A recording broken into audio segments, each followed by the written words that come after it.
finding that the Metro's controversial multi-million rand Glad Africa tender is irregular.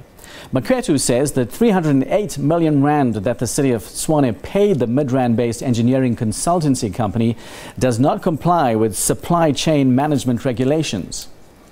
The amount is part of the 1.8 billion rand that the Metro incurred in irregular expenditure for the 2017-2018 financial year.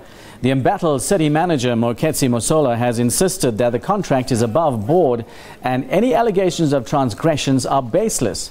The Auditor-General has blamed Msimanga for failing to perform his oversight duties over the city manager. However, Msimanga says steps have been taken against Mosola.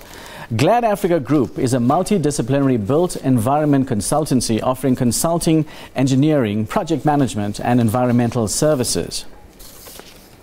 Now, for more, we are joined on the line by the City of Tshwane's MMC for Finance, Mare-Lise Fourie. Good evening and thank you for joining us. Could you take us through exactly what this contract was that Glad Africa had received?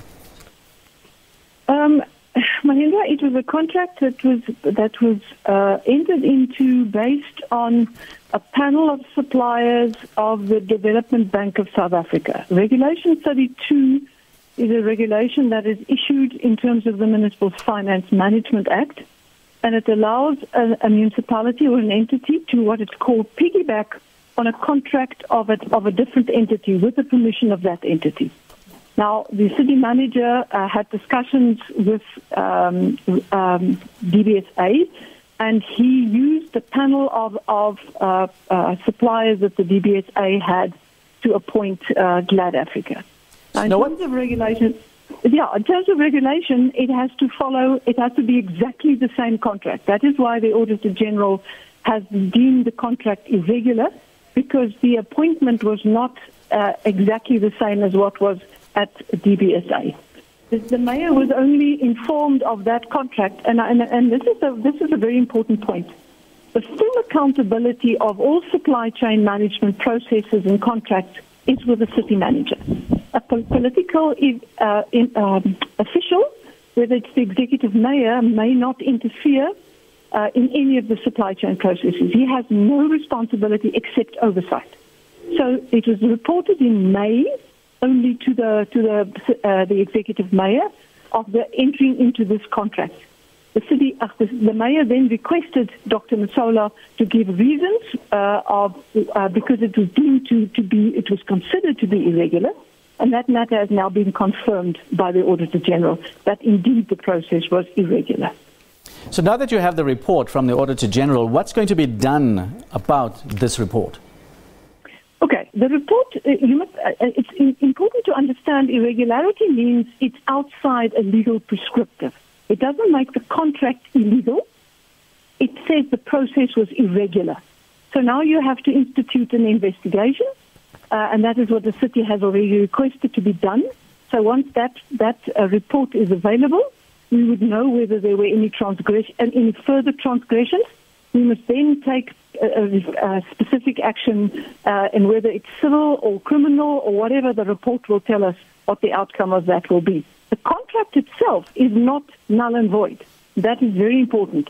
The contract was entered into legally. So the city must take the legal route to declare the contract null and void. It's the same principle as what happened with the smart meter contract. So it has to go through the legal processes. So there's going to be further litigation regarding the contract itself, which is going to cost the city more and more money, which is taxpayers' money.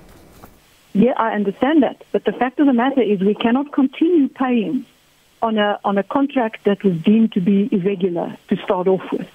And if the city deems that we don't get value for money in terms of that contract, then it is our responsibility to have the contract declared irregular, illegal or null and void. The fact of the matter is that the city manager is accountable, and we are now saying we need to hold him accountable for what he did in terms of the appointment of this contract. Now, the Auditor-General has also blamed Msimanga, has also fingered Msimanga for failing to perform his oversight duties over the city manager. What about the repercussions here for Msimanga? Mahinda, I don't know where that information comes from. If I look at the Auditor-General's report, there is no mention of the involvement of the executive mayor. The executive mayor's legislative responsibility is oversight. And as I've just explained to you, the city manager only reported that contract in May last year. The executive mayor immediately responded by saying, you need to provide reasons. So that is the oversight that the mayor executes. The mayor may not be involved in any of the awarding of the contracts. So I don't know, I've seen the Auditor-General's opinion, I've seen the management letter, and nowhere in there does he blame the executive mayor for a failure in oversight. There was a definite, since we became aware of that contract, there were oversight responsibilities that were executed and investigations instituted. Okay, now we hear that the city has conducted an independent investigation into this matter. What has been revealed by this investigation? All right, the investigation, we received the first preliminary report in September last year. It was taken to council with a recommendation that the city manager should be given notification of a possible suspension.